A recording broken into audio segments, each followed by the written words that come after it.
Okay, in this video we're going to be creating the interior walls for our ranch style house. So the first thing we need to do is go to Architecture, Wall, and choose our wall type. We're going to scroll down to Interior and go with a 4.5 partition. And if I look at that wall style,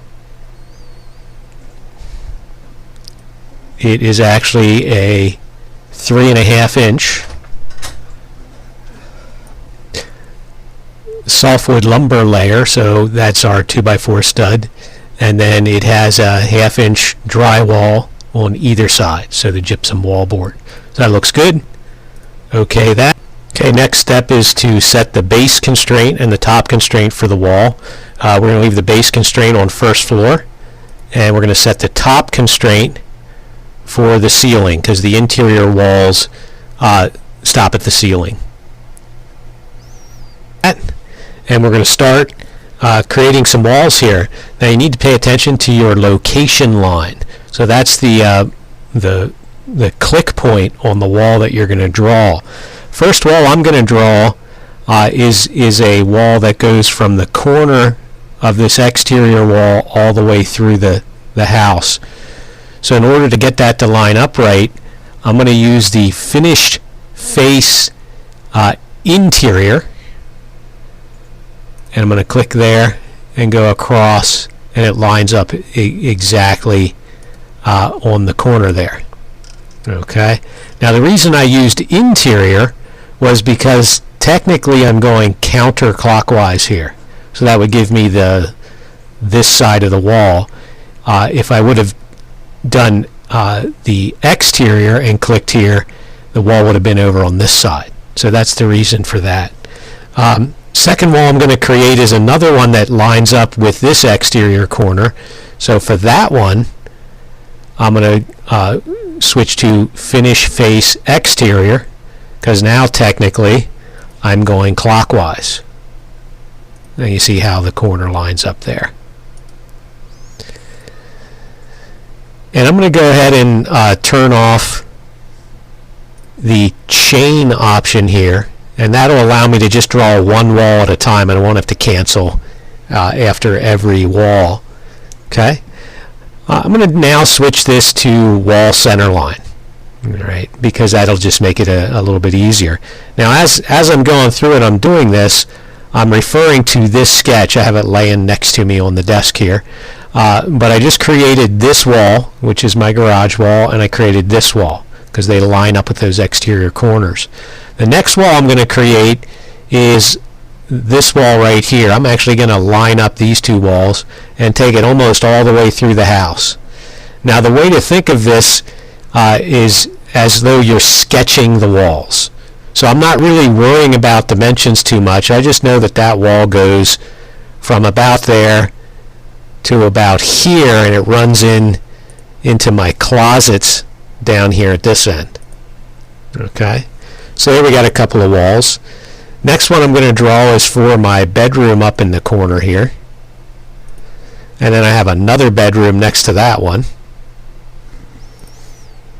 Okay, and then I'm just going to continue sketching those walls until I have them all complete. Now looking at my sketch here, I realized that this wall actually goes all the way down through, straight through the house here. So I'm going to go back and I'm going to use some of my trim and edit functions. So I'm going to click on that wall. When I do that, I get all these modify commands, and there's one here for extend or trim. So I'm going to click that, and I want to extend to this wall, and that's the wall I want to extend. So that extends it right down through there. And now again, I'll continue entering the rest of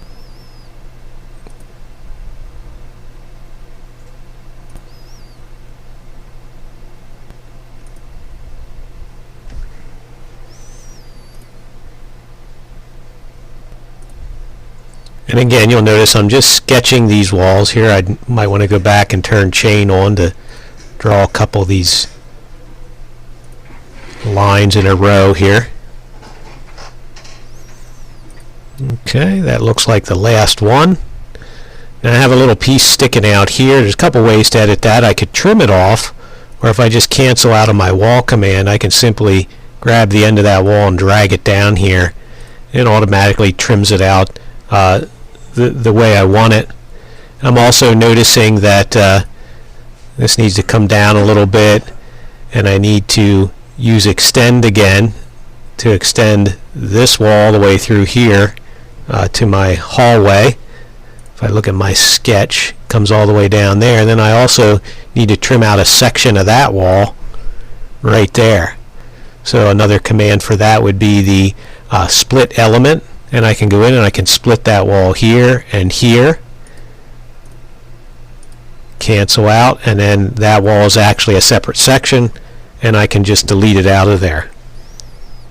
Last thing I'm going to do here is modify a couple of wall types, and in order to do that, I'm going to click on this wall. This wall is a wall between the living room and the garage, so that needs to be a fire rated wall.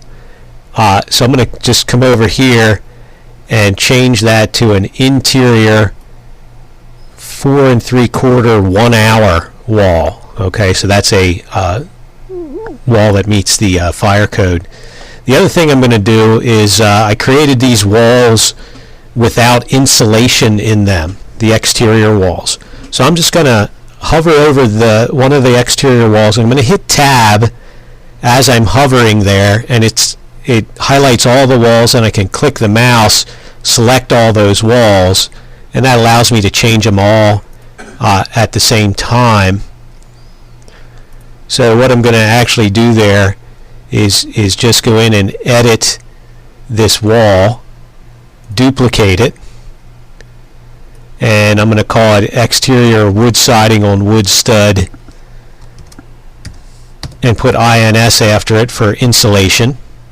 And I'm going to go into edit, and I'm going to take that structure layer that is now just softwood lumber, which is just studs with no insulation, and I'm going to edit that material to a different material. And if I just search for insulation, it should pop up right here. If it doesn't, it'll come up down here. You might have to look for it a little bit and then load it up into this part of the screen. Click it, hit OK. You see that changed that layer. Now it's a wood stud layer with batt insulation. Okay, still 5.5 inches. Hit OK, OK, and now we have insulation in our exterior walls and also in our firewall here next to the garage.